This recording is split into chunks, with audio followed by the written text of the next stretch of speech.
Hi and welcome to another part in our series, Grow Your Own Business. Today we're going to be speaking about how do I get operationally more organized. I know that sounds daunting, but we'll talk about it. I'm Catherine Young, I'm from Think Room Consulting, and I've got my own business, been in corporate before that for many years.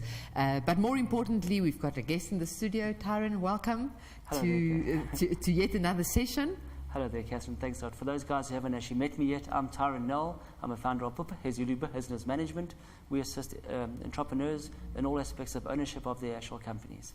Thanks. Fantastic. We're talking about this topic today, how to get operationally more organized, right? Indeed. And I want to tell a little story. I went to a business meeting last week, and it was at a really fancy office. Not yours. Not mine. A great business. And I was sitting, I was on time for the meeting. I was actually let into the boardroom waiting for the people to arrive. But the front door of this office is right next to the boardroom. So as I was sitting here preparing for the meeting with this large corporate, the owner, or would I say the managing director of this business, walked through the door, and this was 9 o'clock, spot on, and he looked so serene. He walked in, he greeted everyone. I could see he was just coming into the office, and the following thoughts went through my head. I've been awake since 3 a.m. I don't feel that serene as he looks. I really want to have what he has. Does that mean I go back to corporate, or could I actually achieve it in my small business? And really, Tyron, that's the question we're going to be talking about today, yes. Right? Well, personally, I think it is achievable. You know, a lot of entrepreneurs, as you've always seen, they're flying at by the actual seat of their pants. They're rushing and grabbing. They're eating in their cars. Exactly. You know, appointment to appointment, because everything has to be done. You know, and the key here is slow down a bit. You know, document what you're doing, because that's what the corporates have done. Yes. Somebody has taken the time and they've documented all the processes. So do that. Start just slow down, look at what you're doing, you know, look at the environment that you're in, and just slowly just get to find out where you are, you know, exactly in your firm. I may even start to like you if you say it is actually possible, Tyron. But before we get there to how we can do that, what are the benefits of being organized? Well, first of all, having a look at your personal well-being. Yes. You know, when you're organized, you're more actually on top of things, so you don't stress as much. You know, so you already look calmer. You know, you have more time to do things. Yes. You know, so using the word organized, but yes, you are organized. Yes. You know, because you have more time. Yeah. And time is the one thing entrepreneurs often don't have. That's right. Or they think they don't have because they're busy rushing. So the thing is, we've got to swap busy and being organized. And yes. Well, what exactly are we doing? Right. You know, so honestly, just stop, slow down. You know, just document where you are and just breathe. And just like, okay, I'm now less stressed. I have more time to do the things I need to do. And you just see it, the natural flow will just start happening. I think you make a very good point. That's a nice tip, that breathing thing. If things get too much, just sit down, relax. 20 seconds of breathing will really sort out a lot. But really, I also think if you're more organized, I would imagine as a small business, you would be able to bat those curveballs better. Well, all sorts of things. You can deal with any sort of interruption that comes your way, because you know how your diary looks. You know yes. who you're seeing. You know what work has to be done. So it's much easier then to shuffle appointments. You know, like perfect example. I'm here filming. Yes. My company is running. Yes. They need me urgently. I was sick last week. Right. How could I change the things around? Yes. I know my diary. I know what I'm doing. I've moved my clients around. So my Thursday and Friday are a little bit hectic, but I can sit here calmly, run through all the stuff, be clear of mind. I'm not thinking about my work at my office. So, and that's what you want. You don't want to be overwhelmed by your circumstance. Yes. Because that's what a lot of entrepreneurs tend to be, is being overwhelmed by what's happening. Tyron, if we continue the session, you may even convince me that it's possible. I'm starting to warm up to this idea. Why, though? Why should we be organized as small businesses? Well, the thing is, Catherine, why not? Why do you want the madness and the chaos? You want the calmness. Yes. You want the time. I mean, we advise clients always, when are you working on your firm? Right. As opposed to in your firm. And what you're talking Explain about, the difference. yeah, this is what you're talking about is the madness of working in your firm. Right. You know, working on your firm is putting all these things into place. You know, and we'd say to our clients, pick a day, and everyone has a quiet day. Yes. You know, those people who say, no, I don't have a quiet day. Well, if your Saturday is your quiet day, make it a Saturday. Yes. And you'll find it's going to move further into the week. Yes. You know, I chose a Monday. Mondays happen to be quieter in our actual industry. Yeah. So my friend uses a Friday. Works well. He's in the sales organization. Yeah. So no one likes to actually see a salesman on a Friday. That's right. So his busy day is Monday. And I took that time, and on that day, you don't see any clients, and you work on your firm. And it might not be the whole day. You know, just starting out, you might be nervous and thinking it's not possible. Start at some time, 3 hours even.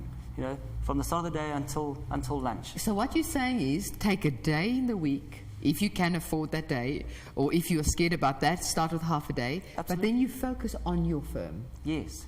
And look at the things that, and I always tell people, make a list. Look at the things that drive you frantic. Yes. And, you know, just jot them down. It doesn't have to be a perfect list with, you know, Excel document, just handwritten notes if that's what it takes. Yes. Clear it out of your head. It's amazing. Once it's out of your head and on a piece of paper or on a document, you already have things like sorted. Fantastic. Now, you know, go through those. And we'll probably get to that in our chat, what to Yes. do with those. But, you know, just having that peace allows you then to start focusing more and, you know, putting the actual processes into place. Right. So once you start getting more organized, you now take these one day a week and you start getting more organized. I would imagine as you get more organized, it would also, you would get through work quicker. Because as small businesses we have small teams. We don't have an endless pit of resources. Yeah. Well, often with small firms, we find our average client is the company owner and between 3 and 5 staff. Yes. That's about it. Now, how much time do you have to train your staff? You know, these are the things to actually think about. So exactly what you're saying. The more time you're spending on your firm, the more processes in place, the more the staff can actually feed back onto those actual processes. And I'll give you an example in my own life. Right. We decided to franchise about 4.5 years ago, Yeah. 5 years ago. Yeah. Great, I put an advert in the newspaper, got my first franchisee, and I realized I don't have an operations and training manual Yes. that they now have to actually refer to. Right. It took me a year to write that. Yes. I But mean, you had the discipline to do it. Yes, so that's an extreme, you know, example. Yes. But there are a lot of those things because it's in your head. Most entrepreneurs, all these things are in their head. You're right. Document them.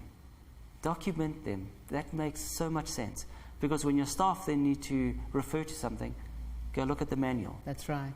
You know, You've just touched on a very interesting point because I often ask myself the question, how can I get what is in my head out of my head so that everybody's not dependent on what's in here? So what you're saying is it's simple. Get it out of your head, document it, Yeah. and others can then use it. And the normal sort of process of being an entrepreneur doesn't have to be perfect. Yes. You know, take something, a simple process like we use in our ops and training manual, applying for your tax at SARS. Yeah. I jotted down all the steps, wrote it down. I wasn't quite sure if it was there, but from my memory, put it inside the manual, and the staff use it. Right. And they go to the SARS, and they come back and say, you've left out a step, or you've done this. Add to it. But once it's on a document, the You've process can at least start. Yes. Otherwise, you are the source of information. Exactly. And we find that's what makes you overwhelmed, because you often don't get time to do your job because you're doing other people's That's work right. for them. That is such great advice from Tyron that we, as entrepreneurs, get what is inside your head, outside of your head, onto a document that staff can use. I think that's absolutely invaluable. But as you speak, that should then also set a very good foundation for the business to grow. Yeah, absolutely. Because now, if you think about it, your staff have a document to actually sort of look towards to guide them, gives them peace of mind. They're not sitting there stressing, going, I can't do my job because I'm waiting for the boss to arrive. That's right. And he's going to shout at me because I haven't done it. Yes. There's a process. It gives your clients peace of mind. Yes. Because they know that if you're away on holiday or something, the staff can do the job. So it does. It sets a great foundation for your firm. So the quicker you get the stuff out of your head and onto a document, or things like that, that your staff can access and your clients can access. Websites are great. They're becoming the sort of like actual de facto document source now anyway. Right. That's right. And do it as fast as you can. Taryn, you've actually said that when you are on holiday, and as you speak through this, it actually sounds like it's possible to be able to get into a position where you can go on a holiday, where the staff can run the business as small business owners. I think that is so important. Yeah. So really what you're saying is there's good reason to be organized as a small business. Yeah, and it's not just documents. We've spoken just briefly of documents. Yes. Look at your whole firm. Look at your IT infrastructure. Look at where your office is. I've always made a point of having my office in the opposite and direction of the traffic. Yes. So I'm not sitting in peak hour traffic on the way to work and back. Brilliant idea. Small little things like that. Just look at that. We put ourselves in the cloud about 7 or 8 years ago. Yeah. Long before it was popular. I now know when I go overseas on holiday, I can check my work from anywhere in the world. Right.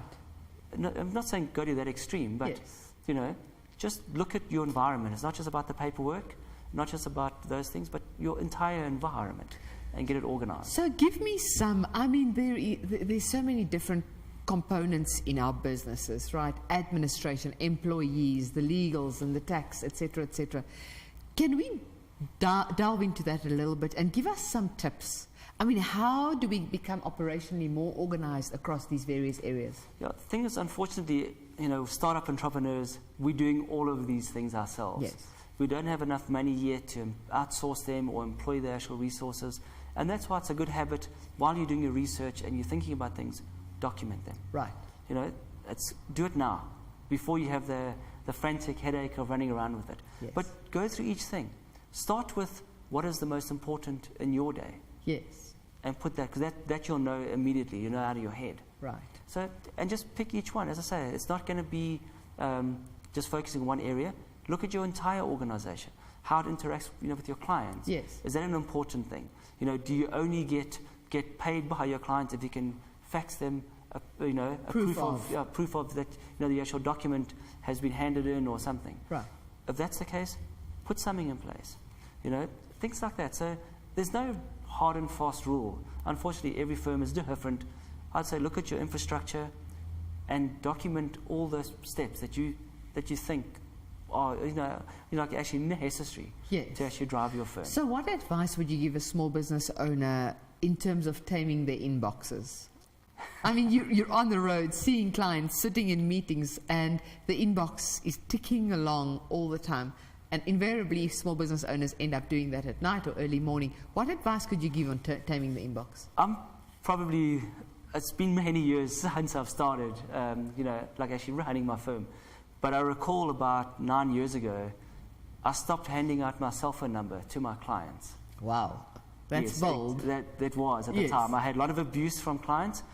But once I explained to the clients, because remember, they pay us per hour to sit with them. Yeah. So I said to my client, how would you feel if you're paying me and I'm taking a phone call from another client? Right. On your rand, that you're actually paying. Yes. And the penny dropped with all those clients. They realized, that's one of the things that take you away from doing your job. Yes. So I stopped handing up my cell phone number. Right. The clients knew I had a process in place. They'd call the office. The office would tell them, unfortunately, Tyron's in a meeting. They have my actual diary, and that helped. Yes. Often you'll find the clients phoning you for something that a staff member can handle. Right.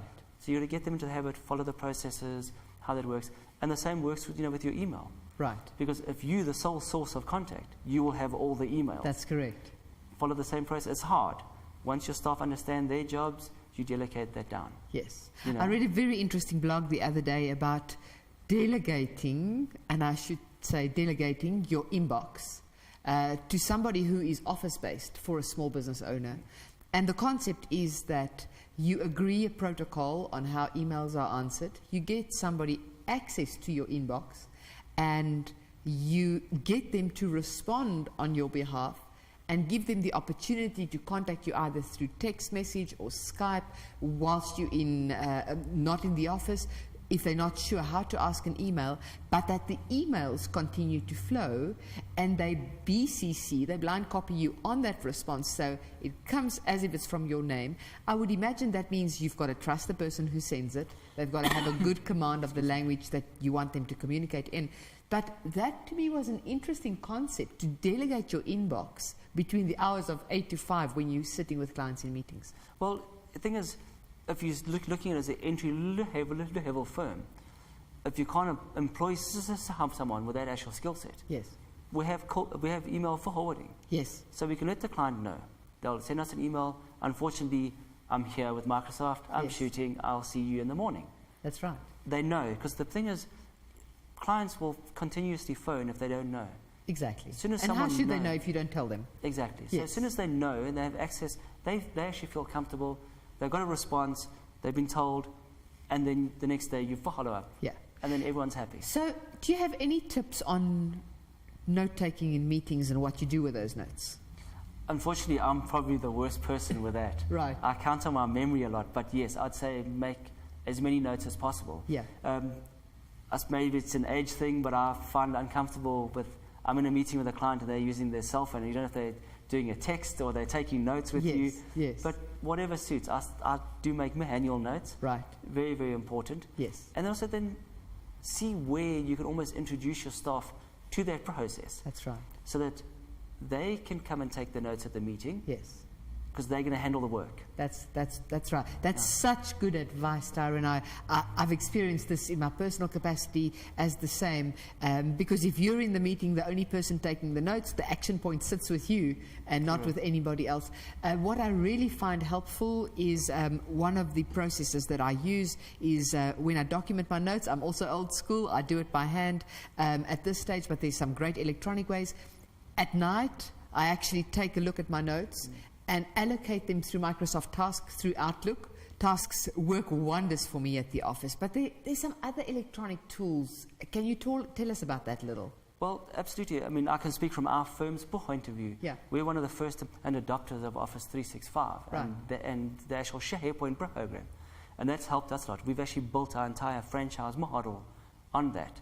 So it allows us to share our documents. So it just makes you a lot more organized. People know where to find things. Yes. You know, although I like, as I mentioned, my handwritten notes, things like OneNote, which are fantastic. I can switch data between my cell phone. So even an old dog. I'm sorry, I don't know about OneNote. What does that do? It's a free product, and with Microsoft, in our case, it came with our Office 365. So what I like to do is when I'm on the plane, you know, as an old dog, I've learned a few new tricks, Right. and I've sat there and I typed up a few notes. Nice thing is, I get off the plane, it synchronizes onto our SharePoint, and all the staff actually have access to it. Okay, so actually getting rid of the physical paper and going electronic noting. Yes, I found I'm getting through a lot fewer Yes. notepads nowadays than I did, when I started. But there are a lot of these online tools. Yes. Microsoft does make a lot of them available. I'm sounding a little bit unashamedly Microsoft, but Yes. we use a lot of their products. So, Yeah. SharePoint is a big one. Right. We can share our documents, ops and training manual. If I actually write up a new procedure, I hit one button, everyone inside our organization, 50 people see it straight away. That is fantastic. Again, getting organized. You are making me even believe more that I could get more organized. What about online stuff? I mean, really, I find my social media profiles are so cluttered at the moment. Is there a Yes. good rhythm I could get into with that?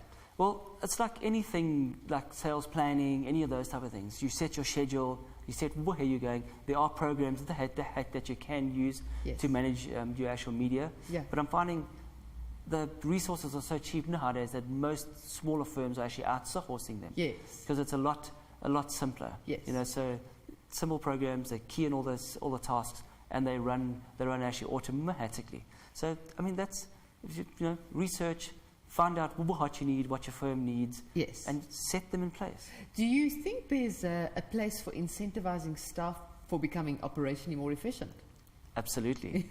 That should be your lifelong goal Yes. and with staff. Yes. Because the faster it takes them to get the job done, the more money you're making, because you can get them onto another task. That's right. Or they can do more of those tasks often.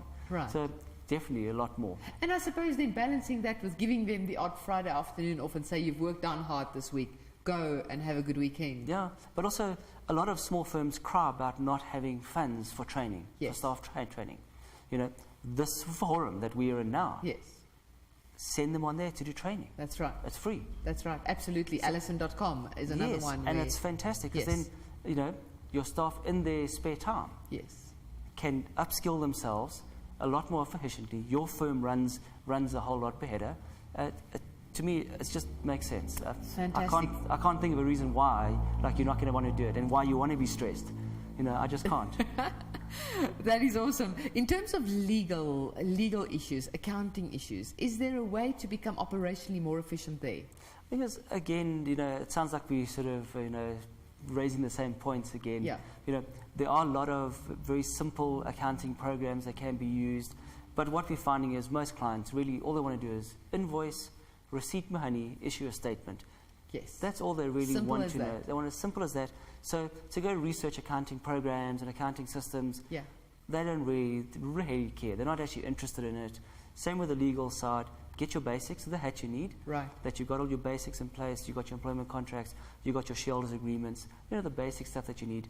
Thereafter, it's on an ad hoc basis. Fantastic. You know, and go talk to someone who knows. You might get a broad idea by going online to research, but then when it's time now for the nuts and bolts, Yes. talk to somebody who's, you know, an expert in that field, and they'll do it right the first time. So the lesson I'm definitely taking from you is you don't have to do it all yourself. You can become operationally more organized if you just put your mind to it. There are some great resources online that you can use. We've spoken about Office 365, OneDrive, the tasks on Outlook as an example.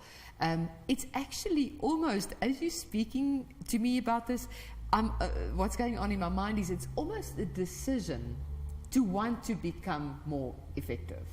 Absolutely. I mean, you're finding those people who remain in the state of unorganized. And Yes. in fact, we use it, we fire clients Yes. because our system is very simple. We have a simple sheaf of papers that clients need to bring us once a month Right. in order for us to do their bookkeeping. Yes.